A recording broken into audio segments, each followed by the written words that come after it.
అనపర్తి నియోజకవర్గంలో కోట్లాది రూపాయలతో అభివృద్ధి పనులు చేస్తున్న బీజేపీ ఎమ్మెల్యే నల్లమిల్లి రామకృష్ణారెడ్డి గారికి శుభాభినందనలు. ఇట్లు కర్రి వెంకటరామరెడ్డి, మాజీ సర్పంచ్, టీడీపీ ఉపాధ్యక్షులు, ఈస్ట్ గోదావరి డిస్ట్రిక్ట్. మోలాటి గారు పెద్ద వయసు అయింది కాబట్టి ఇక్కడ నన్ను, అక్కడ భాస్కర రామారావు గారి బదులు బొడ్డు వెంకటరమణ చౌదరి గారిని ఇద్దరిని అనౌన్స్ చేద్దామని నేను నిర్ణయం తీసుకొని అప్పుడు జిల్లా పార్టీ అధ్యక్షులు రాజప్ప గారికి చెప్పారు, ఇట్లా వీళ్ళిద్దరిని ఇన్ఛార్జీల కింద చెప్పేద్దాం.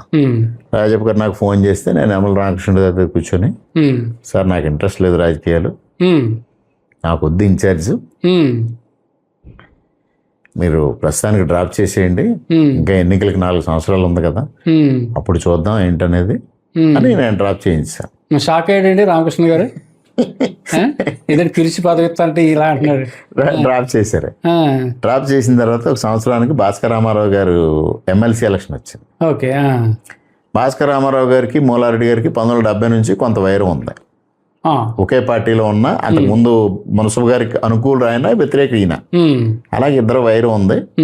అందువల్ల భాస్కర రామారావు గారు నాకు మోలారెడ్డి గారు ఏమన్నా వ్యతిరేకంగా పనిచేస్తారేమో అని ఒక అభద్రతాభావం ఆయనలో ఉంది. అప్పుడు రామకృష్ణ గారికి చంద్రబాబు నాయుడు గారు చెప్పారు, రామకృష్ణారెడ్డిని పనిచేయించండి, మోలారెడ్డి గారిని అలా పెద్దరికంగా ఉంచి అప్పుడు గ్యాప్ లేకుండా ఉంటుందంటే రామకృష్ణ గారు నన్ను పిలిచి, ఇద్దరు ఒకే వయసు, ఒకే ఎక్స్పీరియన్స్, మోలారెడ్డి గారు భాస్కర రామారావు గారు, ఇందులో ఎవరిని తగ్గమంటాం, ఎవరి దగ్గరికి వెళ్ళమంటాం, అందువల్ల మోలారెడ్డి గారిని అలా ఉంచు, ఆయన వ్యవహారం అంతా అక్కడ చూస్తుంటారు, నువ్వు భాస్కర రామారావు గారితో సయోధ్యగా ఉండి ఈ ఎంపీటీసీలు ఓటింగ్ ఇదంతా నువ్వు చూడు అన్న. అప్పుడు నేను బాధ్యత తీసుకున్నప్పుడు అప్పుడు శేషారెడ్డి గారు ఎమ్మెల్యే. శేషారెడ్డి గారు 4 రోజులు కిరణ్ కుమార్ రెడ్డి గారు అనేవారు, 4 రోజులేమో జగన్మోహన్ రెడ్డి గారు అనేవారు. ఆయనకి నిలకడ లేకుండా ఉండడంలో ఇక్కడ నాయకులందరూ కొద్దిగా ఇన్సెక్యూరిటీలో ఉన్నారు. ఆ గందరగోళాన్ని మేము అనుకూలంగా మలుచుకొని ఎక్కువ మంది ఎంపీటీసీలని, కాంగ్రెస్ ఎంపీటీసీలు ఉన్నారు ఎక్కువ, వాళ్ళందరినీ భాస్కర రామారావు క్యాంపుకి తీసుకొచ్చాం. క్యాంపుకి తీసుకురావడంలో బాగా సక్సెస్ఫుల్గా అయ్యాం. మిగిలిన నియోజకవర్గాలతో చూసుకుంటే ఇక్కడ అన్ని వ్యవహారాలకి ఖర్చు కూడా తక్కువ అవడం. భాస్కర రామారావు కూడా నన్ను, మీ ఎంపీటీసీలు మీరే క్యాంప్ రన్ చేసుకోండి, మీరు ఎక్కడ రన్ చేసుకుంటారో రన్ చేయండి, నేను ఖర్చులు నేను ఇస్తానన్నారు. తర్వాత తీసుకుంటానండి అని నేను ఎక్కడో వైజాగ్ తీసుకెళ్ళి పెట్టి ఏదో చేసి మళ్ళీ తీసుకొచ్చి ఓటింగ్ తీసుకొచ్చిన తర్వాత ఆ ఖర్చు కూడా మిగిలిన చోట్ల అన్నిటి చోట్ల కన్నా ఇక్కడ చాలా తక్కువైంది అనేది ఆయన భావన.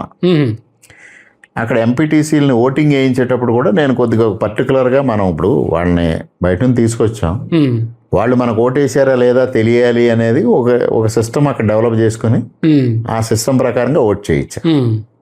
కొద్ది ఇన్నోవేటివ్గా అనిపించింది అందరికీ అది. Plus at the same time Ramachandrapuram నియోజకవర్గం నుంచి కొంతమంది కాంగ్రెస్ ఎంపీటీసీలు నా దగ్గరికి వచ్చారు. నా దగ్గరికి వచ్చి, మీరు ఇక్కడ ఎంపీటీసీలు అందరినీ హ్యాండిల్ చేశారు కదా, మేము కూడా భాస్కర రామారావు ఓటేస్తాం, మాకు ఇక్కడ ఎట్లాగైతే వాళ్ళందరినీ చేస్తున్నారో ఆ విధంగా మాకు చేయండి అని. డబ్బులు అడిగారండి. అంతే కదండి మరి. అంటే వాళ్ళు, మీరు ఎక్కడ ఉన్నారు అంటే మేము కాంగ్రెస్ క్యాంప్లో ఉన్నారు. మరి కాంగ్రెస్ క్యాంప్లో ఉన్నప్పుడు మీ మీద మిమ్మల్ని ఎలాగా నమ్మదగిస్తాం, మీరు ఒక పని చేయండి, మీకు ఇక్కడ ఎంపీటీసీలకి ఇచ్చే దానిలో సగం ఇప్పిస్తాం, మీరు సెకండ్ ప్రయారిటీ ఓటు వేస్తారా అని అడిగాను నేను. అడిగితే వాళ్ళు సరే అండి అన్న. నేను అప్పుడు భాస్కర రామారావు ఫోన్ చేశాను, చాలా మంచి ఆలోచన వచ్చిందండి మీకు, ఇది ప్రొసీడ్ అయిపోదాం అన్నారు. రామకృష్ణ గారు ఫోన్ చేస్తే ఆయనకి నచ్చలేదు ఇది. మీరు ఇవన్నీ పిచ్చి ఆలోచన చేయకండి, మొదటి ఓటు వేసే వాళ్ళు ఎవరున్నారో వాళ్ళని చూడండి, అంతే తప్పించి 2వ ఓట్లు 3వ ఓట్లు ఇలాంటివి వద్దు అన్నారు. మళ్ళీ భాస్కర రామారావు అంటే, ఏమన్నా ఆయనకి అర్థం కాలేదనుకుంటాను, ఇది చాలా మంచి ప్రతిపాదన, మీరు ప్రొసీడ్ అయిపోండి, వాళ్ళని పిలిచి మాట్లాడేస్తే నేను వాళ్ళకి ఏదైతే అది నేను చేసేస్తానన్నారు. నేను వాళ్ళని పిలిచేసాను, మాట్లాడేశాను, వాళ్ళు వెళ్ళి చూసుకున్నాను. వాళ్ళందరూ ఫిక్స్ అయిన తర్వాత భాస్కర రామారావు ఐడియా తీసుకుని ఆయనకి కాంగ్రెస్లో ఎవరైతే కొద్దిగా స్నేహితులు ఉన్నారో వాళ్ళందరి దగ్గరికి వెళ్ళి, మీరు మీ ఓటు వేయించుకున్న తర్వాత 2వ ప్రయారిటీ ఓటు నాకు వేయించండి అని మిగిలిన జిల్లా అంతా అట్లా విధంగా ఆయన వర్కౌట్ చేసుకుని ఉపయోగించుకుంటే అది చాలా యాడ్ అయింది. యాడ్ అయిపోయిన తర్వాత గెలిచేశారు. గెలిచేసిన తర్వాత చంద్రబాబు నాయుడు గారు రివ్యూకి పిలిచారు. పిలిచినప్పుడు భాస్కర రామారావు గారు మోలారెడ్డి గారు అబ్బాయిని కూడా పిలవాలండి అన్నారు. అంటే నన్ను కూడా పిలిచారు. పిలిచిన తర్వాత అందరూ కూర్చున్న తర్వాత భాస్కర రామారావు అన్నారు, ఏమంటే జిల్లాలో ఏ నాయకుడికి ఎంపీటీసీలు ఎవరో, సర్పంచ్లు ఎవరో, ఎవరేటో అవగాహన చాలా తక్కువ ఉంది. ఒక నాకు పెద్దాపురాన్ని మూలారెడ్డి గారి కనపర్తిలో మాత్రమే సంపూర్ణమైన అవగాహన ఉంది. మూలారెడ్డి గారు కానీ రామకృష్ణారెడ్డి గారు కానీ చాలా అద్భుతంగా పనిచేశారండి. ఈయన ఈ స్ట్రాటజీ కూడా ఇలా చేశారండి ఆయన. అంటే ఆయన వంక తిరిగి, నీకు ఇండైరెక్ట్ ఎలక్షన్స్ చేసిన ఎక్స్పీరియన్స్ ఎప్పుడైనా ఉందా అన్నారు. లేదు సార్, నేను ఎప్పుడు చేయలేదు. ఈ ఆలోచన ఎలాగొచ్చింది అన్నారు. ఏమో అట్ట ఎంతకు వచ్చిందో నాకు తెలియదు సార్, వచ్చింది, చాలా మంచి ఐడియా వచ్చింది, ఇక ఆయన బాగా చేసావు అని మళ్ళీ ఈ ఇన్ఛార్జ్ అనౌన్స్ చేయడం అనే ప్రతిపాదన మళ్ళీ వచ్చింది. ఓకే. మళ్ళీ సెకండ్ టైం నేను రామకృష్ణ గారి దగ్గరికి వెళ్ళి మళ్ళీ ఆపిచ్చేసి, అప్పుడు 2012లో చంద్రబాబు నాయుడు గారు నేరుగా నన్ను, నాన్నగారిని పిలిచారు. పిలిచి ముగ్గురం కూర్చున్నాం. ముగ్గురం కూర్చున్న తర్వాత, మొలాటి గారు, మరి మీకు పెద్ద వయసు అయింది, మీ సక్సెసర్గా రామకృష్ణారెడ్డిని ఇన్ఛార్జ్గా అనౌన్స్ చేసి రేపు టికెట్ ఇచ్చి పోటీ చేయించేద్దామని నా ఆలోచన. నీకేంటి అభిప్రాయం అంటే, నాకేం అభ్యంతరం లేదండి, మీరు కానివ్వండి అన్నారు. నువ్వేంటి అని అడిగారు. నాకు ఇష్టం లేదు సార్ రాజకీయాలు, రాజకీయాల్లోకి రాను సార్, రాజకీయాలు మరి ఇవన్నీ ఎందుకు చేసావని అడిగారు. ఒకసారి అనపర్తి పంచాయతీ ఎలక్షన్ ఆయన కోసం చేశాను, ఆయన ఆవేదన చూసి చేశాను. భాస్కర్ రామారావు ఎలక్షన్ మీరు బాధ్యత అప్పగిచ్చారు, చేశాను, అంతే. నా పాత్ర అంతతో అయిపోయింది. అంటే నీకు టాలెంట్ ఉంది బట్ ఇంట్రెస్ట్ లేదు, ఎందువల్ల అని అడిగారు. ఎందువల్ల అంటే, మేము చిన్నప్పటి నుంచి మేము సఫరర్స్ అండి ఆర్థికంగా. ఈయన బోల్డ్, మా మదరు వచ్చిన ఆస్తి కానీ, ఈయనకి వచ్చిన ఆస్తి కానీ, మేము అట్లాగా వ్యవసాయం, వ్యాపారం అంటే మేము ఇప్పటికి ఏదో స్టేజ్లో ఉందాం. ఆర్థికంగా మేము ఒడిదుడుకులు ఎదుర్కోవడానికి ఈ రాజకీయమే కారణం అని నేను రాజకీయం మీద విరక్తి పెంచుకున్నాం. ప్లస్ నాకు కొద్దిగా ఒక ఇంటర్మీడియట్ స్థాయి నుంచి పుస్తక పఠనం ఒకటి అలవాటు అయింది. అవన్నీ చదివిన తర్వాత కొన్ని పాలసీస్ ఏదో ఒక అవి వస్తాయి కాబట్టి నాకు డబ్బు పంపిణీ చేయడం ఒకటి, లిక్కర్ మద్యం పంపిణీ చేయడం ఒకటి, ఆ రెండింటికి నేను తీవ్ర వ్యతిరేకిని. కానీ ఎన్నికల్లో అవి లేకుండా లేవు. ఇప్పుడు ఎలక్షన్లోనే నేను ఆ నెల రోజులు పనిచేసేటప్పుడు ఎవరో ఒకరిని అక్కడ పెట్టి చేయించాల్సి వస్తుంది. ఇవన్నీ నేనే అభ్యర్థినయ్యి ఇవన్నీ చేయడం ఎందుకు అని నా ఉద్దేశం అండి. నాకు ఇంట్రెస్ట్ లేదు సార్. దట్టు ఇప్పుడు ఈ ఫ్యాక్టరీ విషయంలో కూడా నేను ఫైనాన్షియల్ క్రైసిస్ ఫేస్ చేస్తున్నాను. ఈ స్టేజ్లో నేను ఎలక్షన్కి వెళ్ళి అక్కడ ఇబ్బందులు ఎదుర్కొని కన్నా మూలారెడ్డి గారు ఒక ఆర్థికంగా బలమైన వ్యక్తిని ఎతికి అభ్యర్థిగా తీసుకొస్తారు. రేపు రాబోయే ఎన్నికల్లో అతను పోటీ చేస్తాడు. మా కుటుంబం అంతా వాళ్ళ వెనకాల ఉండి మేము ఎన్నికల్లో పనిచేస్తాం. ఆ అభ్యర్థి గెలిచినా ఓడినా రేపు భవిష్యత్తు తెలుగుదేశం పార్టీ అతని మీద నడుస్తుంది. మేమందరం పార్టీతోనే ఉంటాం, అక్కడ అతనికి వెనుదన్నుగా ఉంటాం. అది నా అభిప్రాయం అండి. ఇదంతా మా మధ్యన ఒక 3.5 గంటల పాటు సాగిందండి చర్చ. మీరు, మూలారెడ్డి గారు, చంద్రబాబు నాయుడు గారు ముగ్గురే ఉన్నారు. ఇంకెవరు 4వ వ్యక్తి లేరండి. 3.5 గంటల సేపు కూర్చున్నారు. అప్పుడు ఆయన చివరిలో అన్నారు, ఈ నియోజకవర్గం చాలా కాంప్లికేటెడ్ నియోజకవర్గం, హైయెస్ట్ రెడ్డీస్ ఉన్న నియోజకవర్గం ఇది.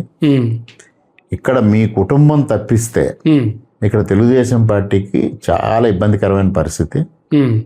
అందువల్ల నీకు ఇష్టం ఉన్నా లేకపోయినా నువ్వు పార్టీ కోసం నువ్వు నిలబడాల్సిందే అన్నారు. మరి మీ నాన్నగారు తెలుగుదేశంలోకి రాకముందే ఆయన అక్కడ నాయకుడు, ఆయన నమ్ముకొని కొంతమంది గ్రామాల్లో కార్యకర్తలు ఉన్నారు. వాళ్ళందరినీ ఏం చేస్తావు నువ్వు అని అడిగారు. ఏమంటే నేను బాగుంటే నా వెనకాల ఉన్నవాడిని నేను కాపాడగలను, నేనే బాగుండకపోతే నేను ఎక్కడ కాపాడుతాను అంటే, లేదు నువ్వు వాళ్ళని కాపాడాలి, పార్టీని కాపాడాలి, నువ్వు రావాల్సిందే అని చెప్పారు. రావాల్సిందే అని చెప్పాక ఇంకా నేను కొద్దిగా వ్యతిరేకిస్తున్నా, కాదు సార్ నేను ఇట్లా చేద్దామని. అప్పుడు ఆయన ఇంకోటి చెప్పారు, ఉమ్మడి ఆంధ్రప్రదేశ్ రాష్ట్రంలో ముగ్గురు రెడ్లు 35 సంవత్సరాల నుంచి పార్టీ మారకుండా ఉన్నది.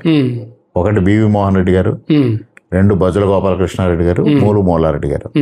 మిగిలిన వాళ్ళందరూ అటు ఇటో మారి మళ్ళీ ఇటు ఉంటున్నారు, అటు ఉంటున్నారు. ఈ ముగ్గురు నిలకడగా అప్పటి నుంచి ఇప్పటి వరకు నిలబడి ఉన్నారు. అలాంటి కుటుంబాన్ని నేను ఎందుకు వదలాలి అన్నారు. అన్న తర్వాత కూడా నేను వ్యతిరేకిస్తే ఆయన ఇంకొక పాయింట్ చెప్పారు, నీకు ఆర్థిక సంక్షోభం, నేను నీకు సరైన టైంలో చెయ్యాల్సిన సహాయం చేయకపోవడం వల్ల నష్టపోయావు నువ్వు. ఒప్పుకున్నాడండి ఆయన. రీజనబుల్గా అంటే కోర్టు చెప్పింది కూడా చేయలేక నష్టపోయావు. నా ప్రత్యర్థి మిమ్మల్ని సరిచేసేస్తాను, ఎవ్రీథింగ్ క్లోజ్ చేసేస్తాను, మీకు ఆర్థికంగా మొత్తం ఫ్రీ చేసేస్తాను రమ్మని ఆహ్వానించాడు. మూలారెడ్డి గారు వెళ్ళలేదు. మూలారెడ్డి గారు వెళ్ళరు. మూలారెడ్డి గారు పూర్వకాలం రాజకీయ నాయకుడు, ఆ విలువలు ఉన్న మనిషి కాబట్టి ఆయన వెళ్ళరు. మీ ఫ్యామిలీ ఫైనాన్షియల్ క్రైసిస్ ఉంది, మీ ఫ్యామిలీ అంతా మూలారెడ్డి గారి మీద, మీరు ఆర్థికంగా మనం ఫ్రీ అయిపోతాం, మీరు నిర్ణయం తీసుకోండి అని మీరు ఒత్తిడి తెస్తే ఆయనకి వేరే మార్గం లేదు కదా, ఆయన ఒప్పుకోవాలి కదా. అంటే మీరు కూడా ఆయన మీద ఒత్తిడి తేలా. అంటే మీరు పార్టీకి మొత్తం ఎంటైర్ ఫ్యామిలీ కమిట్ అయి ఉంది. ఇలాంటి ఫ్యామిలీని నేను ఎందుకు వదలాలి? అంచేత నువ్వు తప్పదు, పోటీ చేయాల్సిందే అన్నారు. అప్పుడు మొల్లారెడ్డి గారు, రాము నువ్వు ఇంకా మాట్లాడొద్దు, నాయకుడు మాట శిరోధార్యం, ఇంకొకటి నీకు చెప్తున్నా, నేను పార్టీ కష్టకాలంలో ఉంది. పార్టీ కష్టకాలంలో ఉన్నప్పుడు అధినేతకు మనం ఎంత సహకారం చేయగలిగితే అంత సహకారం చెయ్యాలి. ఇదే ఇవాళ పార్టీ అధికారంలో ఉండి ఆయన పోటీ చేయమని అడిగి నీకు ఇంట్రెస్ట్ లేదు వద్దంటే అది అప్పుడు నేనైతే పట్టుబట్టను. అప్పుడు ఇంకొకటి వస్తాడు. ఇవాళ మనం ఆయనకి అండగా నిలబడాలి. అందుకోసం మనకు కష్టమో నష్టమో మనం ఇంకా ఆయన మాట ప్రకారంగా ముందుకెళ్దాం అని మీరు అనౌన్స్ చేసేయండి, వాడు ఉంటాడు అని ఆయన డెసిషన్ చెప్పారు. ఓకే, ఆ విధంగా 2014 శాసనసభ నుంచి మీరు పోటీ చేశారు, విజయం సాధించారు. అయితే నాన్నగారు ఆయన జీవితం మ్యాక్సిమం టీడీపీకి, ఎన్టీఆర్కి, చంద్రబాబు నాయుడుకి అంకితం చేసినట్టే. గతం వదిలేసేయండి. అంటే ఆ కుటుంబం అన్న, ఆ పార్టీ అన్న ఆయనకి ఎనలేని ప్రేమ. ఆయన చివరి క్షణాల్లో కొంచెం సిక్ అయ్యి అనారోగ్యంగా కొన్ని రోజులు బెడ్ రెస్ట్లో ఉన్న సమయంలో బాబు గారు ఏమన్నా ఫోన్ చేసి నైతికంగా ధైర్యం చెప్పారా? వచ్చారండి, నేరుగా ఇక్కడికి వచ్చారు కదా. ఇంటికి వచ్చారండి నాన్నగారు చూడండి. ఏమన్నారండి? ఇంటికి వచ్చారు. ఇంటికి వచ్చి ఆయన అప్పటికి గుర్తుపట్టట్లా, నాన్నగారికి అప్పుడు గుర్తు తెలియట్లే, బెడ్ మీద ఉన్నారు, గుర్తుపట్టట్లేదు. ఆయన 2-3 సార్లు మొల్లారెడ్డి గారు నేను వచ్చాను చూడండి చూడండి అని కొట్టారు. కొట్టిన ఆయన కళ్ళు తెరవలేదు. కళ్ళు తెరకపోతే మా అమ్మగారికి ఏంది, అమ్మ కష్టకాలం వచ్చింది, మీకేం ధైర్యం నేను చెప్తున్నానని ఆయన కొంతసేపు మాట్లాడారు. ఈ లోపల నా మీద అప్పటికే చాలా కేసులు పెట్టడం, నన్ను వేధించడం ఇవన్నీ జరుగుతుంటే మా అమ్మగారు అది చెప్తే లేదు నేను చూసుకుంటాను, నేను ఉన్నాను కదా ధైర్యం అని ఆయన మాట్లాడడం. చివరిని మళ్ళీ వెళ్తూ మొల్లారెడ్డి గారు అనగానే ఆయన కళ్ళు తెరిచారండి. తెరవంగానే ఆయన కూడా సాటిస్ఫై అయ్యారు. అరే నేను వెళ్ళిపోయి ఉంటే మొల్లారెడ్డి గారు నన్ను చూడకుండా నేను వెళ్ళిపోయాను అనుకుందును, ఇప్పుడు మొత్తమే చూశాననే సాటిస్ఫాక్షన్తో వెళ్తున్నాను నేను అని.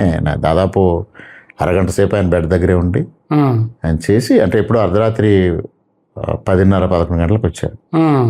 వచ్చి అప్పుడు మళ్ళీ వెళ్ళారు. అలాగా వారికి సరే ఇంత బాండింగ్ ఉంది కదండి. మరి మీరు చెప్పారు ఇందాక మురళీమోహన్ గారు ఏదో అపోహపడ్డారు, నల్లమల్లి శేషారెడ్డి గారికి సపోర్ట్ చేస్తామని చెప్పి. ఆయన కక్ష పెట్టుకున్నాడా మీ మీద? ఎవరు? మురళీమోహన్ గారు. లేదండి. తర్వాత అంటే లేదంటే నేను ఎందుకు అడుగుతున్నానంటే 2014లో మీకు సీట్ ఇచ్చారు, కానీ మురళీమోహన్ గారు పడాల రాము గారు వైఫ్ని ఎవరినో తీసుకొచ్చి ప్రపోజ్ చేశారు. అప్పుడు మీకు సీటు అంటే ముందు నుంచి ఇన్ఛార్జ్ ఇస్తానంటూనే దగ్గరికి వచ్చాక ఈ మురళీమోహన్ లింక్ తోటి కొంత జాప్యం జరిగింది, కొంత టెన్షన్ పడ్డాం. రామకృష్ణారెడ్డి గారికి సీట్ వస్తుందా రాదా? రామకృష్ణారెడ్డి గారికి డబ్బు లేకపోవటమే ఈరోజు సీటు రాకపోవడం కారణం.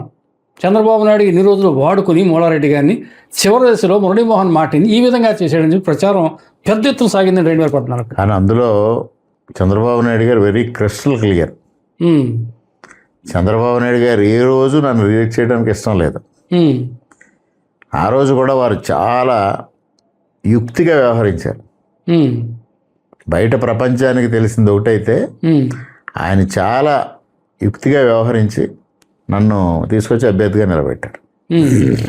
మరి ఈ మురళీమోహన్ ఏంటంటే ఇతను ఇంకో క్యాండిడేట్ ఎందుకు తీసుకొచ్చింది? అతను మురళీమోహన్ ఏంటంటే డబ్బు ఆర్థిక భారం అంతా తన మీద పడుతుందేమో, ఆయన ఇక్కడ ఎంపీ క్యాండిడేట్ కాబట్టి, ఆయన ఎంపీ క్యాండిడేట్, ఇక్కడ ఎమ్మెల్యే క్యాండిడేట్గా నాకు ఆర్థికంగా చంద్రబాబు నాయుడు గారు నువ్వే చూసుకో అని అంటే మొత్తం భారం అంతా తన మీద పడద్దేమో అనే ఒక కోణంతో ఆయన చేశారు. చేసిన తర్వాత అభ్యర్థిని ప్రొజెక్ట్ చేశారు, పడాల రాము గారు భార్యని. అది జరిగింది, అక్కడికి వెళ్ళింది. చంద్రబాబు నాయుడు గారు ఒకరోజు ఇద్దరిని పిలిచారు. ఇద్దరిని పిలిచిన తర్వాత కూర్చున్నా ఎదురుగా నేను, నాన్నగారు, మురళీమోహన్ గారు. చంద్రబాబు నాయుడు గారు జనరల్ టాపిక్ లాగా మాట్లాడారు. ఇట్లా కొంచెం ఆర్థిక వ్యవహారాల్లో కొంచెం ఇబ్బంది అవుతుందేమో, అది అవుతుందేమో, ఇది అవుతుందేమో అని కొన్ని విషయాలు ఎత్తారు. ఎత్తిన వెంటనే నేను కూడా మాట్లాడా. సార్, నేను మొదటే చెప్పాను ఆ విషయం, నేను ఆర్థికంగా నాకు ఇబ్బంది ఉంది, నేను పోటీ చేయను, ఆర్థికంగా ఎవరో సమర్థుని తీసుకొచ్చి చేద్దామంటే అప్పుడు మీరు కాదు, నువ్వే ఉండాలి, మీ కుటుంబమే ఉండాలని మీరు చెప్పారు. నేను ఆ రోజు కూడా ఆర్థిక వ్యవహారాల గురించి అడిగాను. అడిగితే అవన్నీ నేను అప్పుడు చూసుకుంటాను, నువ్వు వదిలే, నీకు ఆ టాపిక్ ఎందుకు అని కూడా చెప్పారు. ఆ మాట అన్నారా, వాస్తవా కాదా అని అడిగారు. వాస్తవమే అన్నారా. అదే మురళీమోహన్ గారు చెప్పండి, ఈయన చంద్రబాబు నాయుడు గారు అలాంటి హామీలు ఎవరైనా ప్రచారం చేస్తున్నారు బయట అన్న. అట్లా మా మధ్యన ఒక గంట సేపు ఇది జరిగిన తర్వాత చంద్రబాబు నాయుడు గారు చాలా తెలివితేటలుగా, గరికపాటి మోహన్ రావు గారు మాట్లాడతారు మీతో, రేపు మళ్ళీ కలుద్దామని వాయిదా వేశారు. వాయిదా వేసిన తర్వాత గరికపాటి మోహన్ రావు గారు బయటకు వచ్చారు. బయటకు వచ్చి మూలారెడ్డి గారికి పోటీ చేస్తే మీకు ఇబ్బంది ఏంటి, అది ఇది అడిగేశారు. వాళ్ళు అప్పటికే ఒప్పుకోవట్లేదు. మరుసటి రోజు నేను, నాన్నగారు మరలా వెళ్ళి కలిస్తే మీరేం పట్టించుకోకండి, నేను చూసుకొని నేను అనౌన్స్ చేస్తాను, మీరు ఇక్కడ ఉండిపోతే నేను అనౌన్స్ చేశాక మ్యాండేట్ తీసుకెళ్ళిపోతారు కానీ అన్నారు. మరుసటి రోజుకి ఆయనకి ఈస్ట్ గోదావరి వస్తున్నారు. మీరు ఈస్ట్ గోదావరి వస్తుంటే మేము ఇక్కడ ఉండటం సమంజసంగా ఉండదండి, మేము ఈస్ట్ గోదావరి వచ్చేస్తాం అనేసి మేము వచ్చేసాం నైట్. మరుసటి రోజు ఆయన వచ్చారు. ఆయన రాజమండ్రి ఎంటర్ అయ్యే ముందే గరికపాటి మోహన్ రావు గారు రాత్రి వచ్చి మురళీమోహన్ గారితో సార్కి వాళ్ళకి ఇవ్వడానికి ఆయన డిసైడ్ అయ్యాడు. అక్కడ అభ్యర్థిని వాళ్ళ ఫ్యామిలీని తప్పిస్తే మీ పార్లమెంటుకు కూడా మీ విజయానికి కూడా ఇబ్బంది అవుతుంది, అది క్లియర్ కట్గా చెప్పేమన్నారు సారు. ఇందులో ఇంకా దీనికి వెళ్ళొద్దు, రేపు అనౌన్స్ చేసేస్తారు, మిమ్మల్ని ఇద్దరిని పిలిచి చెప్పేసి అనౌన్స్ చేసేస్తారు. ఇంకా అప్పుడు మురళీమోహన్ గారికి వేరే దారి లేదు కదా, వదిలేశారు. ఈ విషయం ఏమో పడాల రాము గారికి తెలియదు. ఆ మరుసటి రోజు రాజమండ్రిలో మీటింగ్ అయిన తర్వాత ఇలా మండపేట మీదుగా తణుకెళ్ళారు చంద్రబాబు నాయుడు గారు. ఇక్కడ మన మేడపాడు బ్రిడ్జ్ దగ్గర పెట్రోల్ బంక్ ఉంటుంది, అక్కడేమో పడాల రాము గారికి భారీగా టికెట్ ఇవ్వాలని 100 ఎన్నో ప్లే కార్డులు ప్రదర్శిస్తూ ఉన్నారు. అప్పటికే ఆ రాత్రి నిర్ణయం అయిపోయింది. మేము కూడా ఇంకా నిర్ణయం అవ్వకుండా మనం మీటింగ్లోకి వెళ్ళడం ఎందుకని మేము వెళ్ళలేదు. మరుసటి రోజు ఉదయం తణుకు రమ్మని ఫోన్ వచ్చింది. తణుకు వెళ్ళాము. మురళీమోహన్ గారు బ్రదర్ వచ్చారు. మొదటగా మురళీమోహన్ గారు బ్రదర్ని ఆయన్ని లోపలికి పిలిచారు. 2 నిమిషాల్లో మా ఇద్దరిని పిలిచారు. పిలిచిన తర్వాత ఆయన ఇంకేం మాట్లాడాల చంద్రబాబు నాయుడు గారు, రామకృష్ణారెడ్డి ఎక్స్పెండిచర్ ఏ విధంగా అవుతుంది అంటే, అది మీరు చెప్పిన దాన్ని బట్టి సార్ ఎక్స్పెండిచర్ అనేది మనం ఎలా ముందుకెళ్తాము, ఏ విషయాలు పరిగణలోకి తీసుకుంటాం అనే దాని మీద అన్ని విషయాలు పరిగణలోకి తీసుకుంటాం, ఆ విధంగా చెప్పుకోవచ్చు అన్నారు. ఎట్లా జరుగుద్ది సార్ ఖర్చు అన్న.